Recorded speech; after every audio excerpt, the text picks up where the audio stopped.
Let me go ahead and kill all this internet cat Jake Paul got going on for y'all. Look, I'm a Bridgerweight. I campaign at Bridgerweight, or otherwise known as heavyweight outside of the WBC.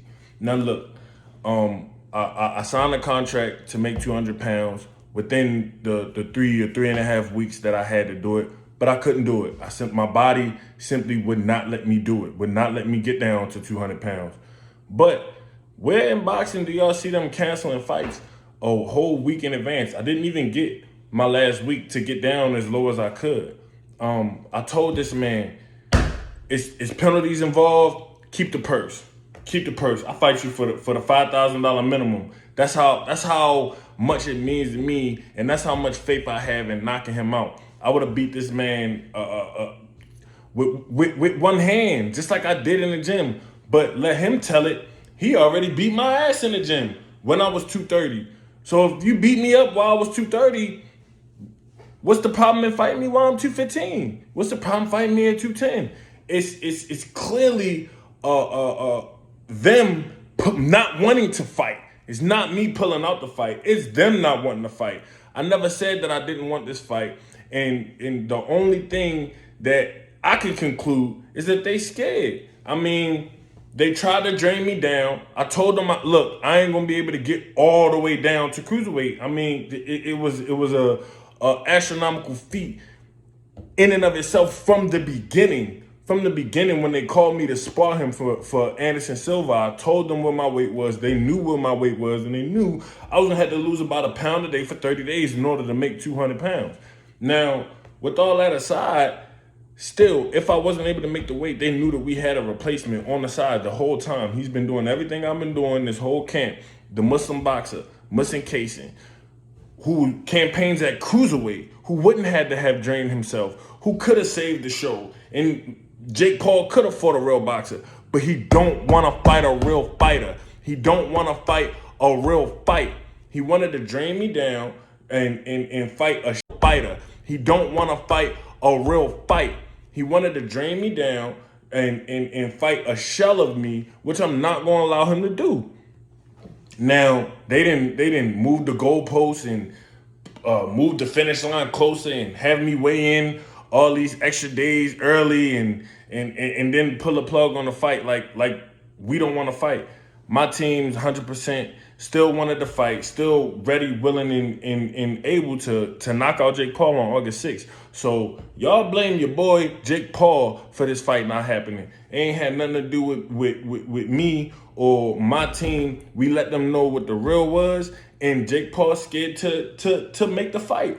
All he got to do is say, okay, I beat you up at 230, I beat you up at 215. I'm still coming down in weight, or I beat you up at 210. I'm still coming down in weight, but he don't want to do it because he don't want a real competitive fight. He wanted me to be a shell of myself when we got in there and got in that ring. Alrighty, folks, emergency press conference. You may have seen the news. Hasim Rahman Jr. has pulled out of the fight. This is not a joke. I am devastated. I cannot fucking believe this. We just found out this news. And this is just another case of a professional boxer, just like Tommy Fury, being scared to fight me. It's as clear as day that these guys have been so unprofessional to work with, looking for any excuse to suck more money out of this event, to coerce us into doing things. And from the jump, I knew in the bottom of my heart that this guy didn't want to get into the ring with me. It's as clear as day. Here's what happened, long story short. So he signed a contract to fight me at 200 pounds and was going to cut the weight down to 200 pounds. This is not a big cut for him, right? He's a big guy with a ton of weight to lose. So he sent a video into the commission the first time he weighed in at 216 pounds. The commission wanted to track his weight cut to make sure he was doing it in a healthy way. 3 weeks later, the commission asked him for an update on his weight. He sends a video weighing 215 pounds, meaning in 3 weeks, he only lost 1 pound. So the commission was like, hey man, you're not cutting the weight properly. We don't want you to lose it all in the last day. We're gonna have to change this fight to 205 pounds. My team calls me up. They're like, hey, man, do you want to change? They want to change the weight to 205 pounds. That's a big difference. You normally fight at 190 pounds. Do you want to do the fight still? I said, no problem. Let's do it. 205 pounds. He already has a weight advantage, height advantage, reach advantage. all of these things, but whatever. I know I can still beat his ass at 205 pounds. And that was that.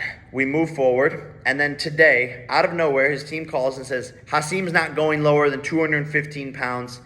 If the fight's not at 215 pounds, then we're pulling out. My manager goes, fuck you guys. You're not in control of this. We already agreed to 5 more pounds. He is a big guy. Losing 10 pounds, everyone knows in the sport of boxing that is an easy weight cut. People do that. UFC champions cut 25 pounds overnight to make weight. A 10-pound weight cut for a heavyweight is nothing. This is clearly an excuse. So they say, okay, the fight's not at 215, we're out. The biggest payday of his life times, say, okay, the fight's not at 215, we're out. The biggest payday of his life times 10, and he's fumbling it. For what? Because he knows he's going to get knocked out by me. The pressure starts to set in, and it's exactly what happens with all of these guys. Same shit with Tommy Fury. I'm sick of it. I'm devastated. I apologize to everyone on the undercard. Amanda Serrano, I know you were working hard. Ashton Silva, I know you were working hard. This is absurd. There's nothing I can do about it. I apologize to the fans, and I'll be back at some point.